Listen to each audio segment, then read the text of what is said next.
and gentlemen, welcome back to DoubleO on the low. It's a very grey day today, but hopefully this will brighten up. I don't know, I'm sorry. We have a great show for you today, and we have a great guest. We are missing one, but that's okay. Ladies and gentlemen, what's up, Danger? It's two strangers. Welcome to the show. Welcome to the show. How you doing? How you feeling? Not too bad. Awesome. Yeah, pretty great. And could you please introduce yourself and what you play? Go on. I am Chris and I play keys. I'm Jamie, I play the guitar and I sing. I'm Chris as well, and I play the bass and bass synthesizer. I'm Sam, I play the drums. And Danny isn't here. Danny plays the guitar and God. yeah, Jesus. And he also plays, broken strings. That's the That's actually, we actually meant that. That's like a pre-show ritual, actually. Yeah. That was the first song. Danny Breaks a String is what it's called. Yeah, it's like when people like get an intentional buzzer on Britain's Got Talent and then they like pop off. You know, Yeah. that's what we would do. You ever heard that song? That's where it's experimental. Like, you ever heard that song where it's just like silence for like 5 minutes? Oh yeah, well like It was actually our interpretation. yeah. Have you ever heard John and Yoko's wedding album? It's really awesome. It's just Yoko! Yeah. John! Yoko! John! Good stuff. But instead, yours is just like you hear a snap and it's like, Danny! That was a good intro actually. that really set the tone. It was very serious at the start, and I feel like that kind of elevates your performance to like. Because we were a higher degree. We were pissing ourselves because it's like, oh no, we're not gonna have any time. We're gonna get to play one song and then they're gonna kick us off. So I think we were on late. When we should have Yeah. been as well, because the last band were like having a wank on stage or something, so we came on a bit late. So I was thinking the whole time, I was like looking like the wee promoters, so I was like, are they going to be like, Oh yeah. that's bad. Because some promoters are really strict with it, Yeah. You go a minute over and they're like kicking you off and turning off your amps and stuff. Because when we prepared we'll get into set later, but like we always try and like do the prep time, so it's like minimal, like in between. Yeah. It's like they had like a minute Yeah. left of time. Maximize music. Let's go back a bit to your origin story. How did you guys form? Well, I think like 14 billion years ago, like the Yeah. Big Bang happens, right? Yeah. And then from there, all these particles. Okay, no. Some of them still happen. I'm done with this bit. I'm done with this bit. Oh, shut up. 1 count of 10. Fucking imagine. Well, it's kind of it's like a bit of the at least for the start and at least how it's began and how we were writing and stuff and how it started and stuff is like a kind of like a brainchild of like Mr. Jamie Candy. Kind of a lot of like his songs we've started off with basically, and then it's kind of just me and Jamie wanting to start our own band where we can kind of be honest. We were in a band before, but like, we just thought this one would be more lit because we had more kind of creative control. And then we were in college at the time, and we were at college with this lovely little fella.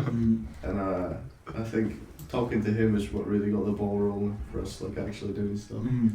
Yeah, like before I even got Sam and all that, like When the band was good. when the band was when the band was like a crazy. Before it was like, infected with the English poison. Yeah. So like we didn't even like know Chris really, because I didn't even speak to Chris in class otherwise. He's a Just quiet kinda saw- boy. He's a quiet boy. Just kind of saw that he was like really cracked to like the keyboards and piano, and he's just Oh, yeah. great at it. So I was like, he seems like he'd enjoy some music. I don't have a choice. I kind of just they put a bag over my head and they took me to the couch.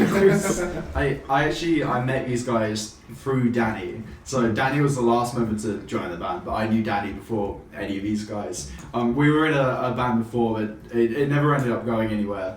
But Danny just messaged me saying, "Hey, I've got some pals that are looking for a drummer. You want to come drum?" Yeah. And I just said, "Yeah." And then first time I got on to you as yeah, well. first time meeting these three was at a rehearsal, which was very interesting. I was kind of really nervous. I mean, I'll admit that now. Just like I didn't want to screw up and get kicked out of intimidating presence as well. Yeah, oh yeah, I mean, look at these three, the scariest lads you'll ever meet. But yeah, no, I mean, it ended up going really well. I'm still here, which is good. And then Danny just decided that he wanted to get back into playing music, I guess, and, you know, we're all his pals, so he's sort of... Danny was our drummer initially. So to begin with, when it was me, Jamie and Chris, we didn't have a drummer, so we put on like the old Facebook and all that. It doesn't work. We ended up getting Danny on drums. He's an absolute fucking cracking drummer, by the way. He's better than me. He helped start. He was better than fucking. Yeah, he's better than everyone. Better than Mr. Morrow. Yeah, literally. Well, he like helped us get an idea for how the songs could sound, basically. Like Lost at Sea, we played that extremely early, like with a 4-piece and stuff like that, and then he had to leave because he was in our band and stuff like that, so he couldn't, like, too much obligations. Then that band broke up. We already had Sam by that point because he'd already got us in touch with Sam. So and it just so happened that Danny actually had this massive £1,000 spaceship of a pedal board. Yeah. But we did play.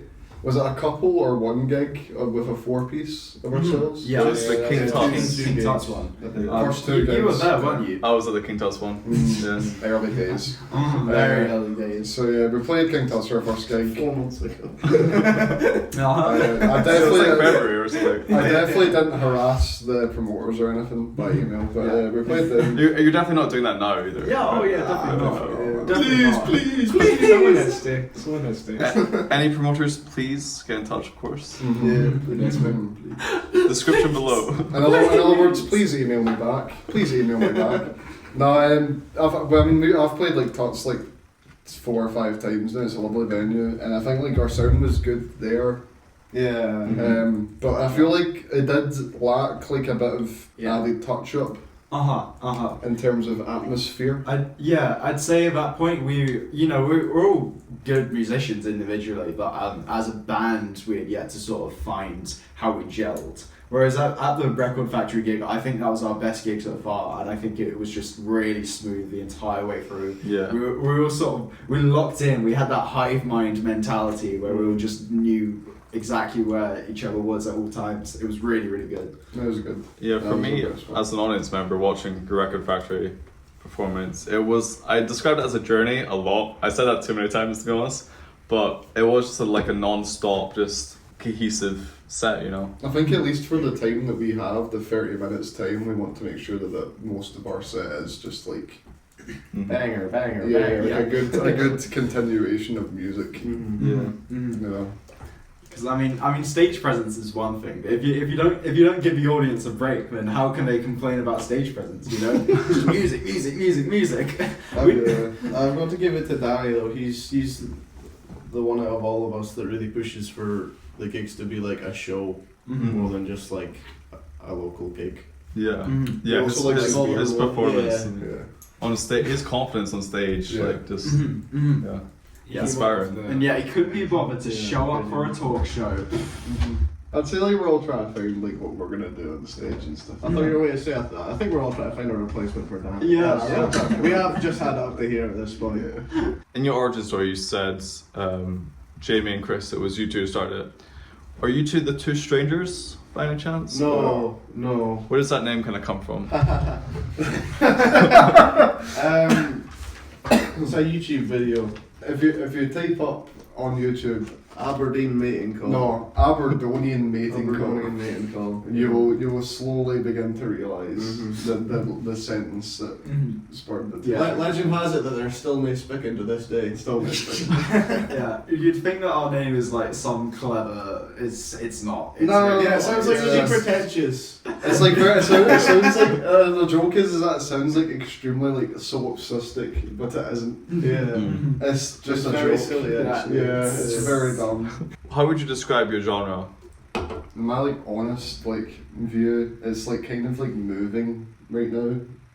Like it's not sitting still anywhere with fancy layman terms, like a kind of post-rocky sound. Yeah. Just because of like our instrumentals Yeah. that we're trying to add into it and like how they sound and interact with the music. We've used shoegaze as a sort of umbrella term a lot. Yeah, it's the only way we'll get gigs is if we say we're Yeah. shoegaze adjacent. And that's so- mainly because of Danny as well and his Yeah. super cool pedal boards. I mean, we just get up on stage and we just make noise and make sounds and then sometimes chuck a melody in there. I'd say like the goal is to make like a nice atmosphere of sounds. But there are a few harsh areas at times. It's nothing too polarizing yet. I mean, there's No. we still do have a lot of like basic structures to songs, so it's not like totally post rock. We're not making like 30-minute tracks or anything like that. But at the same time, like you said, it is It's going that way as well. we do leave a lot of space for the audience to just bask in what we are playing. So post rock, shoegaze, post hardcore maybe if you want to chuck that word in. If you're jumping about, yeah. Yeah. What would you say? I don't know. Sure, We're not like totally, writing music yeah. to a genre. Like we're not setting out to make one thing or another. Yeah. But it's our music kind of like sometimes it's a bit proggy, sometimes it's a bit poppy. It's basically like Swans if Michael Jackson was the vocalist. Probably. If I had to describe it, so Nice. I mean, we're kind of talking about atmosphere and like creating that in the room. I think one thing that really helps with that is your soundboard. Is it a backing track or is it just like an intro thing? That was a Danny construction. Yeah. That's like a backing track put on a pedal of his. Oh right, yeah. From like his DAW, and he made it himself. So good on him. That was really cool. Like that made an impact on like the audience, like instantly. You know. We're trying to be a bit more showy, I guess, in that way, because it does hopefully make an impact. That type of stuff. But that was the first time we had done that, and we're really pleased with how it turned out because it definitely made it, like you said, it made it seem more like a journey in a way, you know. Yeah. Introducing the band and such, and we really just want to. It's like we want to put on a performance, you know. It's not like just a series of songs in a row. We really just want people to embrace what's happening and what they're going through, and really we just want people to like. I guess our genre is just sort of wow. That's how I describe it. Yeah. Oh wow. Yeah, wow. Stick that in your Spotify bio. What do you think, Chris? I don't think a lot. No. Well, there you go. We're not paying you to think, boy. Get back on your keys. I don't really think that we can describe our genre like accurately at this moment in time because we're still really trying to figure out what we're doing. You're just You so know? freaking cool. Nah, it's not even that. It's like no, but it's like I know what you mean. it is really artsy at the start. At least it's really artsy what we were trying to do, and now because of Danny, we're becoming. I'd say it's going a bit more in that direction as well, though. It's like kind of like art rocky, post rocky Yeah, shit. it's becoming like a bit heavier than what it was at the start. So Yeah. we were just doing like Slap. boom, boom, boom, yeah. And now we're getting deeper into more dynamics at least, which is really cool. It's going to be a bit of a whiplash going from the first EP into anything else we're going to make next. Because the first EP is like, the songs were like written like very early, just quite. Would you say they're quite like just wear your like influences on your sleeve type songs and stuff? Like it's more of just like try to like figure out what we want to do. The first EP, I'd say. But I mean that's an important part of any kind of journey and like musician's career, you know, to have that EP out of your early beginnings, you know. It's good because it just shows like how we didn't like instantly stick with one sound and that's going to be it forever. Yeah. It's going to get different and it's going to hopefully evolve. I'd say.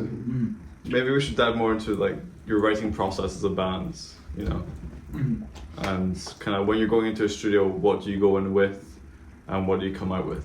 It's went less from someone's brought a song in to more we kind of craft songs on the spot and kind of just like keep doing them until like they evolve into big art pieces. That can be from like sometimes we've like pulled a bit and like went like 15 minutes, 20 minute songs and stuff like that. But So I'll like try to find like a balance of that, and also like a bit of songwriting prior to the rehearsal that we're trying to still get good at. Yeah, I'd say Lost at Sea is more of it's Jamie's brainchild, you know. Those are like the early songs where it was mostly your ideas, and we were kind of building upon that. And I still think like I think what works, I think what we do well as a band is that we're able to just build upon each other's ideas, you know. If someone does come in with a cool new riff or something like that, then we can just expand upon it without losing the original idea in any way, which is something I struggled with in the last band I was serious about. It would just be constant arguments about, you know, who wrote which bit and, you know, whether we're veering too far off the beaten path. That's one thing I love about like the band currently is like there's no like clap back from a member being like, don't do that. That's bad. That's not what we are, you know. Yeah. Then the last bands I was in, it was like quite tight, and it was just like you cannot move out of this box. We're stuck in this box. Yeah.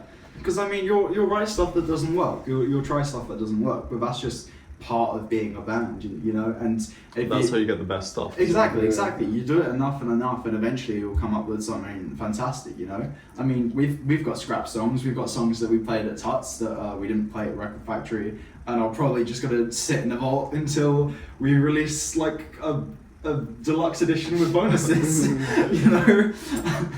All those like ideas aren't necessarily like gone forever as well. I'd say. Like if we wanted to expand them, we can, and things like that. It's not like we're not just like stuck, like constantly trying to write like the same song over and over again, which is good. And do you go anywhere in particular to get like inspiration for songwriting? Or? I'd say that'd be good for individuals maybe in the band. I'd say. Maybe what do you? What do you think, Sam? Sorry, I will work our way along. Yeah, I mean, I'm not really a songwriting sort of person. I've tried to do it in the past, but I guess I just hadn't found that mojo yet. I being with the band help with that at all? Yeah. Definitely. You know, I'm not someone who really writes their own drum lines, but I do write them when, you know, music is already being played. It will usually just start off with improvisation, and then maybe I'll think of something cool to add in, and then I'll end up with a riff that I quite like. But it never usually comes from me. I'm the one who adds onto other people's ideas. I'm not the creative one of the band. I'll go to someone else. He's a really underplays himself. He's quite a good jam drummer. If we play some random stuff, like he'll put it onto it quite easily. It's not like just no one's ever told Sam do this. Yeah, is what I'm trying to say. Like he just does. You guys trust him too. Yeah, except for maybe Danny. But Danny is a phenomenal drummer, and so when he's like, "I Sam, I've got a cool riff for you," and he plays it, I'll be like, "Yes, please, give me a cool riff," because I mean, you know, this guy's a drummer also. Like, I should be listening to what he says because he comes up with great ideas, you know, and I'm happy with that. As long as I'm playing a part that works for the song, I'm a happy man, you know. Doesn't matter whose head it came out of. So same with my parts as well. I'd say like sometimes like Jamie's like played like a wee bass bit like randomly, and I'd be like caught onto it and like took like a part of it and stuff like that. Same like Chris as well. Like sometimes he plays a melody that I'll just like try and latch onto. It's not like not all of us are completely out of the blue usually when it comes to making parts on the spot. I'd say. Have you got any influences for your improvisation stuff?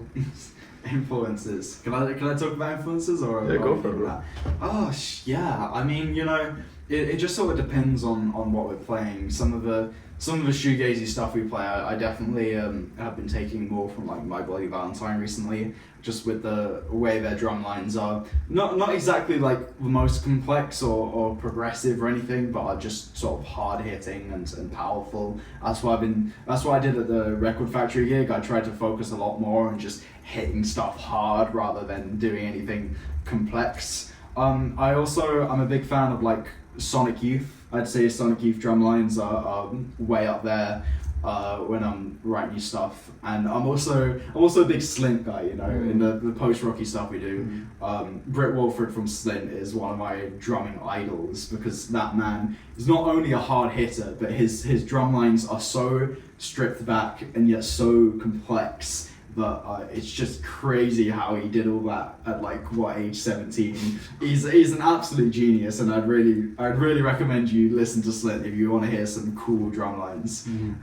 When I was like learning bass guitar and stuff like that, it was like a big thing for me was like the interaction between like the melody and the bass. So without becoming a guitarist, like I'm a big fan of like Interpol and very like melodic bass players who like add something different to the song for people to listen to rather than just always supporting. But I'm fine with also just adding like a thump.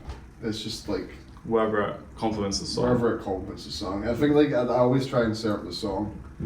Never trying to be a standout player.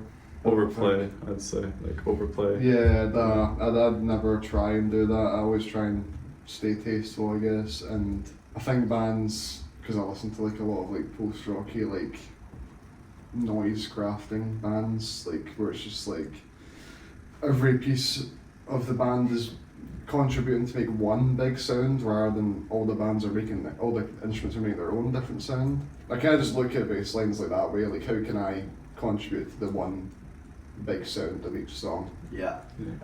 Same with the bass synth as well. The bass synth's like a new addition. It's like very, there's like none on the EP, so that won't go on the EP, but it's very drony at the moment. Like I'm just kind of like adding layers onto like the songs with it at the moment.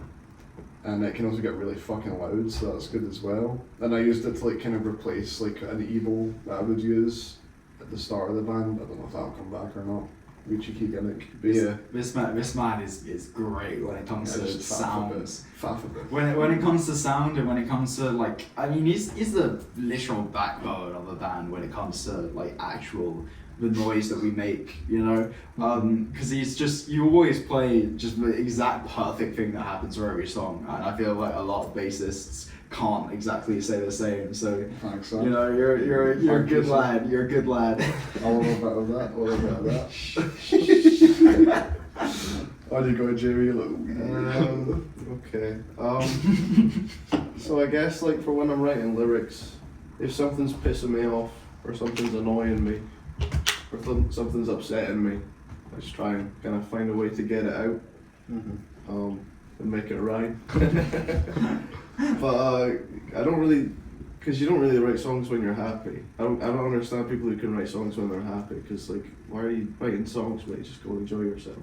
So happy is not a strong enough emotion. Yeah. Yeah, you need something stronger to draw. He needs anguish. Yeah. What about Pharrell Williams? I mean, he did a pretty good job. Yeah. He wrote that chronically depressed. He wrote that when he was in that.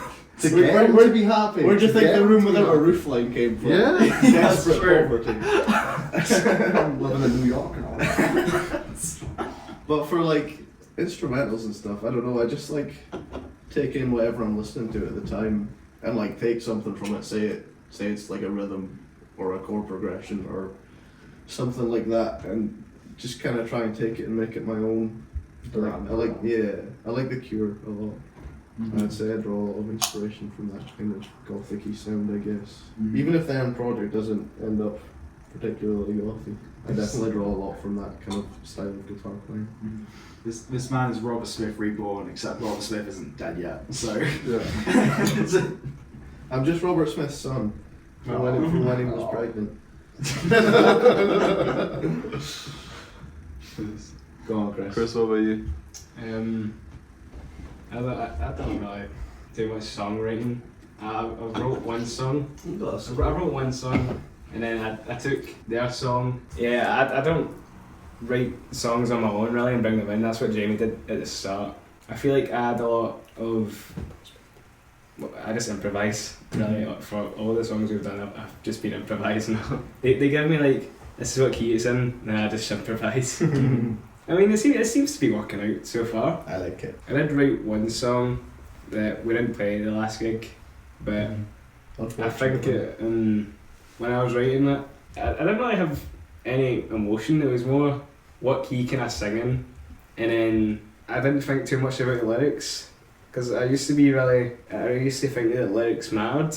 Like, they do to an extent, but I took inspiration from like Radiohead lyrics, and I'm not going to say my own inspirations. But Kanye West. but it's like, Kanye West, you're like, P. Diddy. what are these people saying? It doesn't mean anything, but you can still enjoy the song. Yeah. So I just kind of went wild with lyrics, not meaning anything. Sort of letting people make their own Interpretation. interpretation of what I'm saying. And if they ever ask me what it means, I'll be like, I don't know.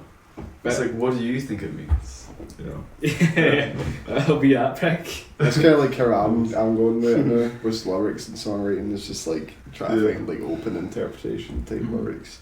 I will say 80% of our songs, I would say, like, are just us like grinding away together, trying different things, changing things about. But like 20% of the songs are just like when I'm fiddling about at home, I feel like I've struck gold, and I just bring it in. And I do think it's important to have that kind of balance. I mean, that's how we started off. It was one of us brought something in, we were all building it. But since, like, I think since Danny wrote that song, you know, the one that transitioned from your song, as soon as Danny done that, that's when we started thinking like of writing songs as a band instead of as individuals, which brings all of our tastes together and a more, like, a better show for people. Yeah, and kind of makes it all more cohesive. You know? Yeah. So when you're all performing it, you've all kind of added. Yeah. Not to downplay the written music. The written music's great. We're still trying to do that as well. I'd say. It's just harder to like grind that out than it is to just do a rehearsal. Yeah, it kind of relies on luck. It's just coming. Because it's so hard for like a kind of pessimistic musician to like play something and be like, is this good or not? Is this even like worth bringing forward? At least that's my problem. It's like trying to find something that is, as you said, like struck gold, and you're like, could be actually like a song. I think it's easy for us because we listen to a lot of like gadgy stuff, you know. I think it's easy for us to listen to the songs that we've written and then start comparing that to our favourite artists or albums of all time. I think that's fine though as well. I think because it is like fine. it's like it means like we're honest, you know? Yeah. Because like we you want to be like the music you like. Yeah, of course. You want to write for yourself. Yeah, But like at the same time, you know, you're not just gonna come up with that immediately on the spot. You know, if you do, then that's great. You're like you're a genius or whatever. But I'm not a genius, Sam. I mean, I mean, for us, you know, none of our songs were ever like the best song of all time from the start. You know, we've got really good songs, but they all started out from humble beginnings. You know, and I think that's just what you got to do as a band. You got to stick with it and just try everything. And if it doesn't work, then oh well, move on. And if it does work, then stick it on your next EP. Kind of talking about your next EP, Lost at Sea. Where does the name come from? it's the name of the lead single. I'd say. I'd say like the So first track. It's a song about boats. Song about boats and sea, and it kind of is a song that most like encapsulates the EP as a whole. I would say, as in like the vibe. It does go a bit funky now and then, but like it's like all kind of like similar to like the first one's vibe. I'd say the song Lost at Sea. Is Lost at Sea kind of the emotion you want your audience to feel when listening to it? Like, kind of, we were talking about being on a... I'd quite like them to be Journey, like literally lost at sea. Well, Like a large group of people just like disappear in the ocean. That's what I like. I guess. I feel like yeah, yes. I mean, out of all the songs on that EP, I'd say So- Lost at Sea is probably the most like melancholic. I'd say, you know, it's the most sort of dreamy, like you are Lost at Sea. I mean, like you said. Whereas it's not all like that. I mean, it's all quite similar. But you know, there are up and down moments. Whereas I'd say Lost at Sea is the one where Waves. there are waves. Yeah, there you go. Lost at Sea is the one where it's the most kind of like calm, chilled out. You know, you're lost at sea. I mean, it's the perfect name. Yeah, I'd say like a few of our songs kind of invoke a bit of anxiety as well, at least for me anyway. So like there's a bit of like weird, we kind of have like a wide range of like Some of the songs do have like quite like a nervous energy about them. yeah, like the second song on the EP, like 1765 it's called, has like a really weird like anxious energy and groovy at the same time throughout it, and then at the end it's just suddenly like a Pink Floyd. big Pink Floyd triumphant ending. Yeah. And it's just the way of like taking songs where you're feeling that they are going, what is the resolution to this anxious feeling, you know? Yeah. It's how it felt when we were like writing it and making it. I'd say like a lot of our music is like kind of like connecting songs together or resolving them Yeah. in the same song, because if a song connects to the next one, then hopefully the next one resolves the first one's problem. Yeah, And so on. I mean, you know, you've got to have that kind of punchy moment where the audience finally gets what it's all about. Because I feel like the more you leave your audience waiting and perhaps a little bit uncomfortable because they don't know what's happening, then when you finally hit them with that big moment where it all resolves, it makes it even more satisfying. You know, that's what post rock is all about. Yeah. That's what Swans do. That's what. That's like the main reason. Ghost That's the main reason that I even said we were like adjacent to that, is because it's kind of just like an emotions game. with Our the- main goal is to have our King Tut set be one song. Yeah. Our 30-minute King Tut set be one song. But one good song. Yeah. I mean, you'd rather one good song over 5 bad songs, so. When you're putting a set together, what are the kind of key things you're looking for? As far as like putting a set together goes, I think one of the things we're looking for is like contrast between the songs, not having like two songs that are too similar right next to each other. Yeah. This is, I don't know if this is something everyone thinks about, but I think about having those two like consecutive songs in the same key, because it's like a little bit jarring. It just kind of sounds like the same song. Yeah. And even further, something I like to like think about having a justification for why the next key makes sense. Say we do a song in D, we go down a fourth, We're hitting and these have a song in cadences. A. We're Yeah, hitting exactly. these cadences, Have like yeah. cadences between the songs Yeah. themselves. Oh, yeah, that's fire. For example, actually, the first two songs in the set, the first song is in A flat, and then Chris holds down that A flat at the end of the song, and it turns into a G sharp, which is the third of our new key, which is E, and it's the same note.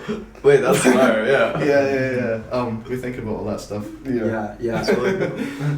I like to imagine it as a sort of like chart of like a solid chart of emotion. You know, Gig at the Record Factory. You know, we start off very calm. We start off very melancholy. Then it goes like absolutely batshit, and then we bring it back down. Then it goes a bit tense again, and then it goes back down. Ideally, you want to have a sort of wave. You know, you don't want to leave the audience too comfortable because then they'll get bored. But you don't want to put them too on edge because then they'll get scared and run away. You know? I would like to put them on edge a little bit more. A little bit more. A little bit more. Yeah. We want them to be a bit more scared of us, but Yeah. not like running away, jumping out the window, kind of scared.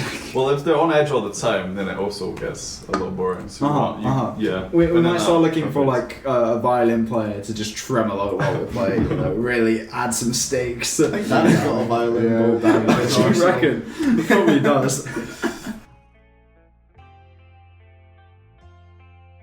Time for some silly questions, if you guys Cool. are okay Cool. with it. So, if your band was a fragrance, what would that smell be? You know? Versace blue jeans. cheap and stinking. Yeah. Cheap and potent. People who go to Ibiza like it. Yeah, Dior Sauvage, same reasons. Yeah. Would you ever want to, play in Ibiza or get played? Oh yeah. I'd play anywhere. I mean, Yeah. anywhere that's not under war, then yeah, absolutely, yeah. Wait, would Okay. you play at sea? That would be fire. In the sea, Yeah. in the sea, on like a wee like little platform in the sea, or Let's just go. like a boat or something. Yeah, I'll find a floating platform. A floating, just a wooden platform hovering like a raft almost, just Yeah. on the sea. I'd imagine that would be kind of tough to play. The extension cables. Yeah, where was your play? Extension cables. I think we would actually become lost at sea if that was the case. Well, you got. They've got the ropes. Yeah, you've got to do it together. And on that note, I think we should wrap up. August 2nd. August Listen 2nd, Two to. Strangers. Actually, this will probably release after August 2nd. It will release after. Okay, but- listen to our new EP, Lost at Sea, which will have released on August 2nd, which isn't now, it would be after. August 2nd! I love that. Where can people find you? Instagram, Two Strangers Ken. We are on Facebook, but I'm not posting on that. And that's it. Links will be in the description below, as will their Spotify. It will be out at the time. We're going, yeah, Spotify All will that be up stuff. when our EP comes So- out. Yeah. Please check them out. Guys, thanks for coming on the show. I hope you enjoyed yourself. Thank you. Thank It's you. been fun. Thank you for watching, everyone. I'll see you in a couple of weeks for the next musical guest. Yeah, it's been a great show. Thanks for coming on.